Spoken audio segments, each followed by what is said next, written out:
namima and how it ranks in terms of sin and how it's of different grades. طيب, a practical example of namima is when a person just wants to split up two people who love each other for the sake of Allah. So one comes to him, says, I heard him talking about you. Truthful or lying? Truthful or lying? He comes, I heard him talking about you. I heard what they said about you. What happens today amongst students of knowledge that they have to worry about? A student gets an email from an anonymous sender. You don't know who it is. And it says, I heard so-and-so, the one that you're close to and the one that you trust and rely upon. I heard him talking about you like a dog. I advise you sincerely, don't trust that person. Because obviously from what I've heard, he has no respect for you. So you get this message that comes to you. And the brother that you trusted, all of a sudden, while you don't know who sent this and you don't really rely on it, there's something that's hit your heart.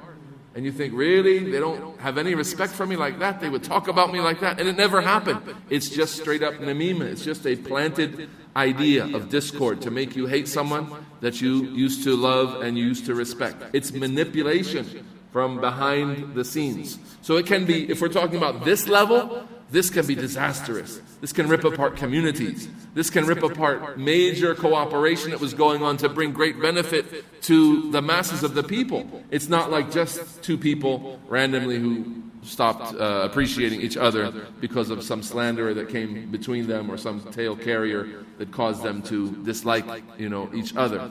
It can be as disastrous as that. Can go on between the scholars, people trying to make the scholars detest each other and hate each other and so on. So they spread statements to them to make them, feel ill about each other. Well, alhamdulillah, the scholars are wise to those kinds of things and on guard against them. And they are as simple as every day as someone coming to you and saying something like what they really heard about you. Someone said a word of displeasure about you. And so instead of telling that person, fear Allah, that's your brother, don't talk like that, they store that up and they bring it to you. And they say, you know what he said about you? You might think he respects you, but he said this about you. And just simply saying that so as to gain some favor with the one that was talked about. That's all. No big agenda or anything. But look what it does. It makes two people who used to appreciate each other and respect each other now. He says, if you got something to say to me, say it to my face. And now he doesn't want to sit with him anymore. And so on. So we have to tell the namam, the one who brings the tales to us, we have to tell him what you just did was namima.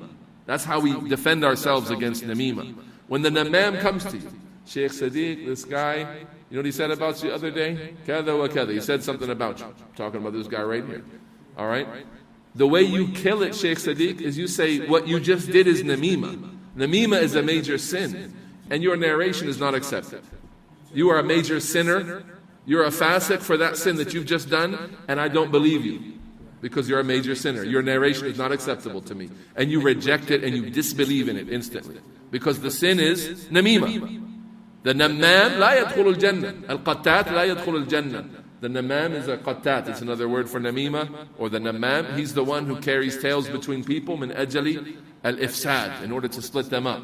So when he comes to you and he's got that inside information about what someone said about you, denounce him. Say your action is a major sin and it's not that you're advising me. This is not nasiha. Nasiha, if you want to give nasiha, would be to, before it ever came to me, you tell that brother to fear Allah and don't talk like that.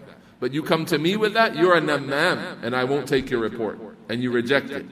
And Allah Ta'ala knows best. There's a beautiful shari'i legislated way to block off the namams from affecting us and from having an impact on our relationships.